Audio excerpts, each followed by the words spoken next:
시청자 여러분 안녕하십니까? 레디 개장 시그널 진행의 김민지입니다. 그동안 우리 시장을 짓누르고 있었던 먹구름이 조금씩 걷히는 것 같습니다. 미국과 이란의 종전 협상이 오는 19일 최종 서명을 앞두고 있죠. 이에 따라 국제유가가 배럴당 80달러 선까지 내려오면서 3월 이후 최저치를 기록했고 또 간밤 다우지수는 사상 최고치를 경신하기도 했습니다. 미국 증시 3대 지수 일제히 상승 마감하면서 시장은 안도의 한숨을 내쉬는 모습인데요. 물론 여전히 전쟁 전 상황으로 돌아가기까지는 아직 많은 단계가 남아 있겠습니다만 그래도 어제 코스피 시장에서 반가운 변화가 나타났습니다. 지수가 올랐다, 매수 사이드카가 발동됐다라는 움직임보다도 시장의 폭이 조금은 더 넓어졌다라는 점인데요. 어제 코스피 상승 종목이 670여 개로 하락한 종목 200여 개를 크게 웃돌았습니다. 또 AI, 반도체뿐만 아니라 자동차와 건설, 제약바이오 등 시장 전반으로 온기가 확산되는 모습이었는데요. 실제로 이 상승과 하락 종목수를 비교해서 시장의 건강 상태를 알려주는 ADR 지표를 살펴보면 어제 ADR 65선까지 회복했습니다. 지난주 초반까지만 해도 불과 ADR 40대 선으로 6년 만에 최악의 수급 쏠림을 기록했는데 일주일 만에 20%포인트 반등한 모습을 보면서 그래도 조금은 좀 긍정적인 변화가 나타났다라고 해석해 볼 수가 있을 것 같습니다. 물론 아직 코스닥 시장까지는 온기가 번지지 못했지만 그래도 이 코스닥 역시 낙폭과대 종목을 중심으로 회복할 수 있을지 계속해서 지켜보셔야 할 것 같습니다. 그런 가운데 이번 주 주요국의 금리 슈퍼위크가 이어집니다. 특히 6월의 FOMC 주목해 봐야겠죠. 연준이 앞으로 금리 경로에 대해 어떤 메시지를 내놓을지 주목해 보셔야 할 텐데 이렇게 종전 협상, FOMC 또 금리 전망, 굵직한 변수들 가운데서도 정말 중요한 건 결국 자금의 흐름이겠죠. 이 차트 속에 남겨진 자금의 발자국을 따라 시장을 읽어보는 시간 갖도록 하겠습니다. 30년 세력 차트의 대가 김도준 전문가님 잠시 후에 만나 뵙도록 하겠고요.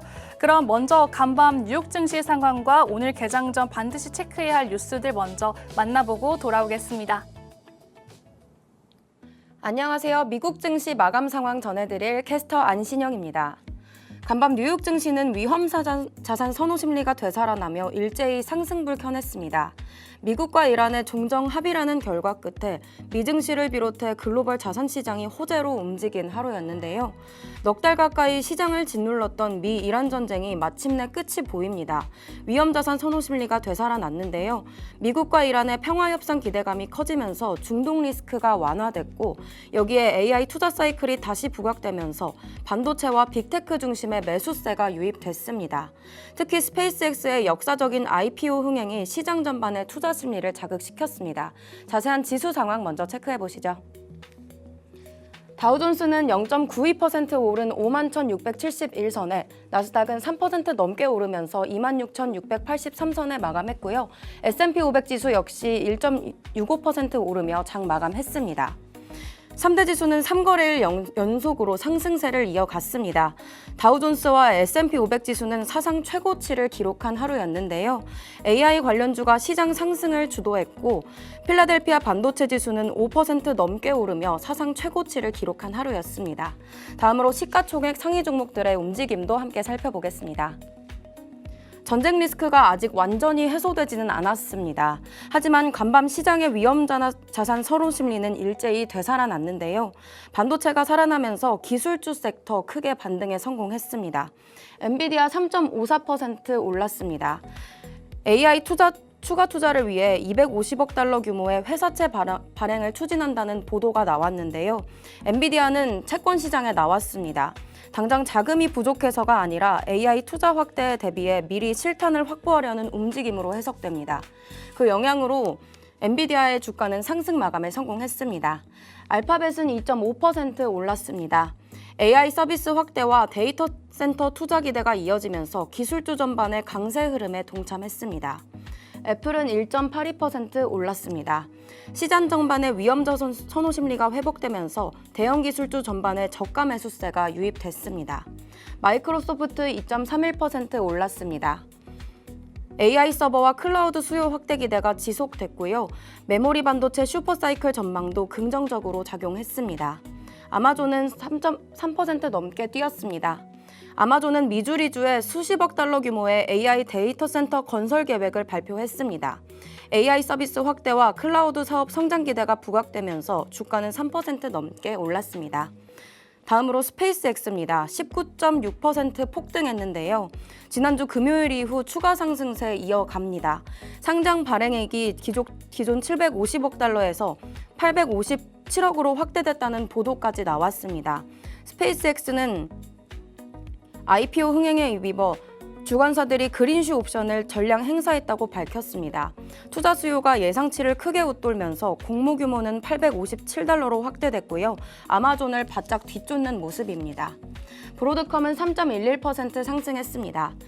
AI 반도체 수요 확대가 기대가 이어진 가운데 고객사들의 칩 개발을 지원하기 위한 금융보증에 나섰다는 소식이 전해지면서 상승 마감에 성공했습니다. 테슬라 역시 1.16% 올랐습니다. 스페이스X의 상장 흥행으로 일론 머스크 관련 자산 전반에 대한 투자 심리가 개선됐습니다.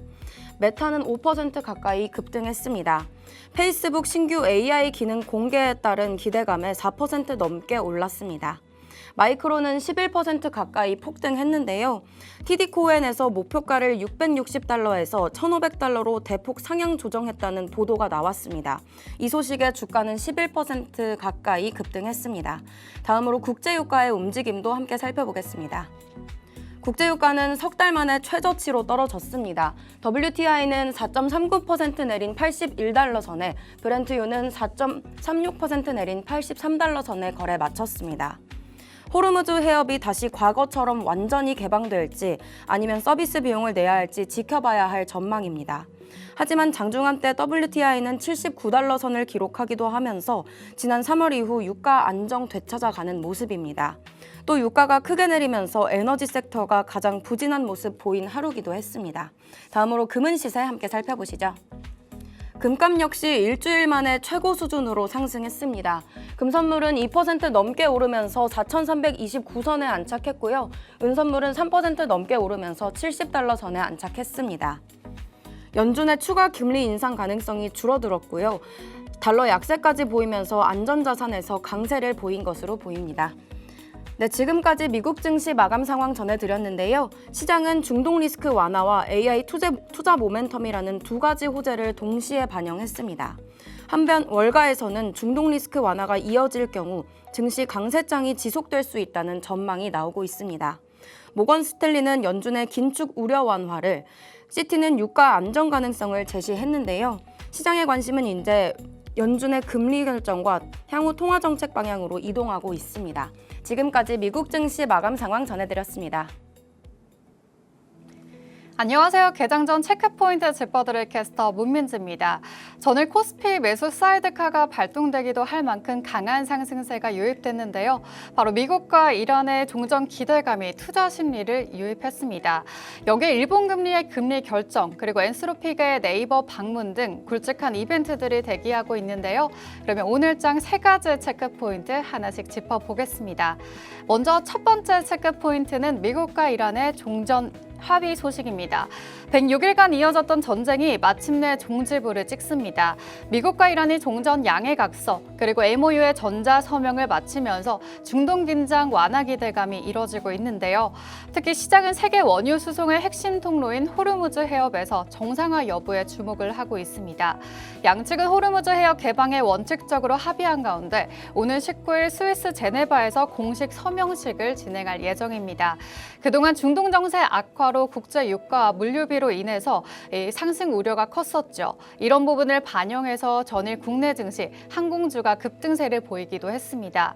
다만 호르무즈 해협의 운행 방식과 통행료 문제 등의 일부 쟁점은 남아있죠.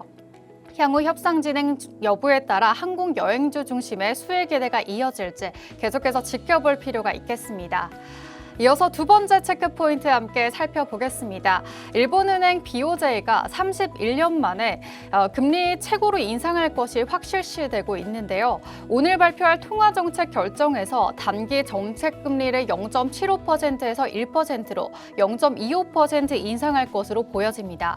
목적은 이란 전쟁 장기화에 따른 물가 상승 압력과 또 엔화 약세 대응이지만 시장에서는요, 엔캐리 트레이드 청산 가능성에 주목을 하고 있습니다. 일본의 저금리를 활용해 글로벌 증시에 유입됐던 자금이 회수될 경우 미증시는 물론 국내 증시에도 변동성이 나타날 수 있겠는데요. 실제로 2024년에 일본은행 금리 인상 당시 글로벌 증시가 크게 흔들리는 사례가 있었죠. 그래서 그만큼 투자자들의 경계감도 높아지고 있습니다. 오늘 발표와 함께 일본은행이 향후 통화정책 방향에 대한 메시지가 주요 시장의 변수로 작용할 전망입니다. 세 번째로 살펴볼 체크포인트, 엔스로픽의 네이버 본사 방문입니다. 챗 GPT의 강력한 경쟁사죠. 엔스로픽이 젠슨 황에 이어서 네이버에 방문합니다. 이번 방문은 글로벌 AI 거대 기업이 한국 시장과 협력하면서 본격적으로 나타나는 신호탄으로 보여지고 있는데요. 특히 네이버는 현재 엔스로픽의 개발자용 AI 도구죠. 클로드 코드를 사내 업무 활용을 하고 있습니다. 이번 방문을 계기로 네이버와 엔스로픽 간 AI 서비스, 클라우드 개발 플랫폼 등 다양한 분야에서 협력 가능성이 확대될 수 있다는 기대감도 나오고 있습니다. 글로벌 AI 경쟁이 더욱 치열해지고 있는 가운데 네이버와 AI 생태계의 핵심 파트너로 부각될 수 있을지 시장의 관심이 집중되고 있습니다. 최근 3거래일 연속 급등이 나왔는데 관련 모멘텀과 함께 추이를 지켜볼 필요가 있겠습니다. 이렇게 세 가지 체크포인트 함께 살펴봤는데요. 오늘도 우리 시장 상승할 수 있을지 계속해서 저희 방송과 함께 보시죠. 지금까지 캐스터 문민지였습니다.